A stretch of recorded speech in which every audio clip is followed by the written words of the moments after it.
maalmahan tii baqdin ahayd baanu daris iyo xigaal noqonay wadnahan farta ku hayaa si uun bay noqon ob war waa ninkii farxaan ahaa wari waran saaxiib waaba ku raadinaya taladaa iga wareersanayd noo malaynaysaa haye war ma garanaysaa gabar aan kulahaa waa jeclahay oo igu dhex nool ma adiga haa anigu qalbi ma lihi miyaa war waa leedahay hambaliyo saaxiib si weyn iguma hambalyeynaysa miyaa maxaa dhacay waaba ka jaasayaa ma igu ciyaaraysaa qorshihii reerka lagu dhisi lahaa ila deji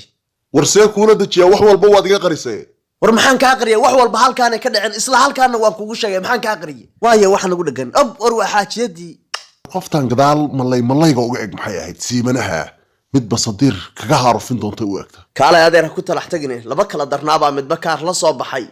ha degdegin farxaan diraacow reer bircoodku waxay yidhaahdaan hebel iyo shaydaan baa degdega marka waxaan ku leeyahay saaxiib qoftan ku bari lahaa weeye iiwad barasho wanaagsan maryanta fadheer baa la yidhaahdaa waa qoftan oroosi lahaa adiguna iga injineeri qaamteeda iyo qaadkeeda hana ku fogaan saaxiib matan war la'aan baa ku haysay sidaan ku helay baadan ogeyn wax walba ay tahay anaa ku raba marka maxaa wax iga weydiisay aniga war anigu si kale wax kuba weydiinay adiga iyo gabadhan inaa iskiin bara kaliyaan rabay diyaar ma u tahay baby haa oo aniga magacayga horey ubaada aqoon miyaa ruuxaan dhabadaa fiiri maxaa ka hadlaysaa war anaga dhabad hana oran ninkan waa saaxiibkay farxaan baa la yidhaahdaa war qoftan anigu mar horaa isnaqaan war maxaa ka hadlaysaa ma gabadhaana taqaan anigaaba ka war hadalka dhammaystir anigaan wadi jiray war goormaa wadi jidhay weydii iyada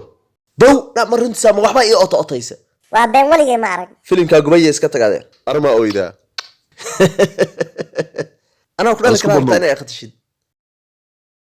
war waa idinka tegayaa saacadda shaqadaa la gaaray waa idin salaamaya war iska taga walba ilfuur ahayde basooy waxaan sugaaba wahbar wacashadaada war nabaday jeex hablay hona wareeriya war waa ku salaamaya gabaygii baa niyadayda ku soo dhacay inuu guurku muhiim yahaan muran ka taagnayd noloshuba macaan male haddaan la ismataanayne mustafa iyo muno dhashaa laga macaashaa anugu nin iska abqaariyaan ahayo waxa weeye guryihii horaan deganahay suga aan iska fiiriye iska abulo ilmada waa meel walba wareegayse waxba la iskuba quuro soo seexan mayno seexasho maxay ma wiilka hadday baan ku bajiyo waa baqsan tahay war saw dirsan tahay war xamar iyo xaaja midna ma dhawaa anigu waa seexanayaa waxa sheegaysa garan maye war maxaa naga soo doontay sida ciyaalka hadal walmoonaysid naa wixii wiilku sheegayaa wax ka jiraan naga daa annaga nagu lugoyne nagaa noo daaraysaa filin horay dadweynuhu u fiirsadeen kula yaabi mayo qof xumo ilkala aan haysaa tahay aad dantaa kuu run sheegtay naa ma qorshaa wadataa soo mogid bahalka hadda in laisku dilo haa mana baxsanaysid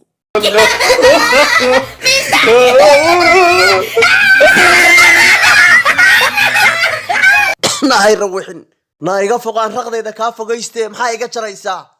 war waa maxay qaylada iyo sawaxanku samaankii dhaweed yuusuf baan siigadii dhigaya maanta ma basadiir baan rabtaan inaa kaga harufisaan naa maxaa ninka ku samaysa war see wax kuu gaareen wariyaacadaa soo joog lagaa waaye war qof dhig la-aan haysa wey garoomada yararkaa ka dheel baan ku yidhi roon weygaa naga daaniyo madax adeegii baa kaa batay 1 2 3 4 gool baan ka dhalin lahaa anigu war wax mataraha halkaa gallunaadeena keen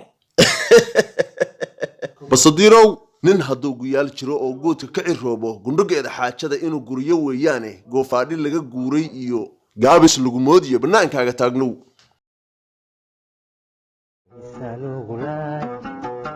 وما حي سلوغلاي سكران